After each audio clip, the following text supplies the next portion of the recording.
Israeli আগ্রাসন বিরোধী বিক্ষোভ নিয়ে অবশেষে মুখ খুলেছেন মার্কিন প্রেসিডেন্ট জো বাইডেন।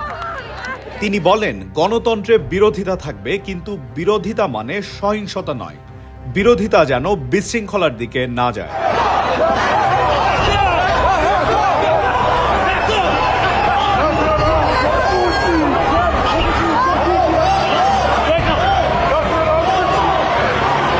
এখন ওয়ালটন ফ্রিজ কিনে অনেকের মতো আপনিও হয়ে যেতে পারেন মিলেনিয়ার। সেরা পণ্যের সেরা অফার, ওয়ালটন মিলেনিয়ার।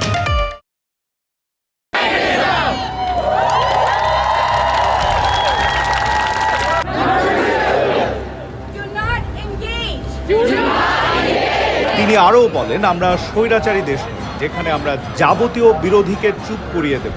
আমরা এমন দেশ নই যেখানে আইনের শাসন চলে না। আমরা সভ্য দেশ যেখানে শৃঙ্খলা বজায় রাখতে হবে।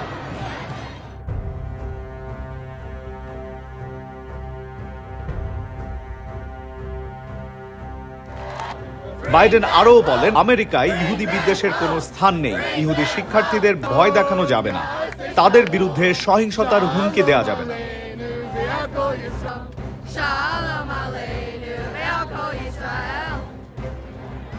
কোনো হেট স্পিচ বরদাস্ত করা হবে না। ইহুদি বিদ্বেষ, ইসলামোফোবিয়া, আরব আমেরিকান ও ফিলিস্তিনি আমেরিকানদের মধ্যে কোনো রকম অন্যায় সহ্য করা হবে না।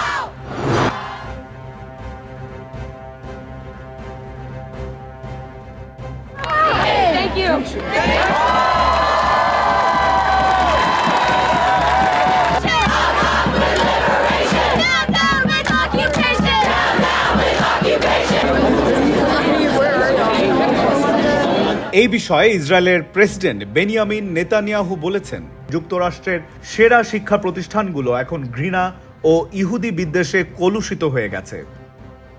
আমরা আতঙ্কের সঙ্গে দেখছি 7 অক্টোবর ইসরায়েলের বিরুদ্ধে আক্রমণকে ন্যায্য মনে করা হয়েছে এবং তা উদযাপন করা হয়েছে।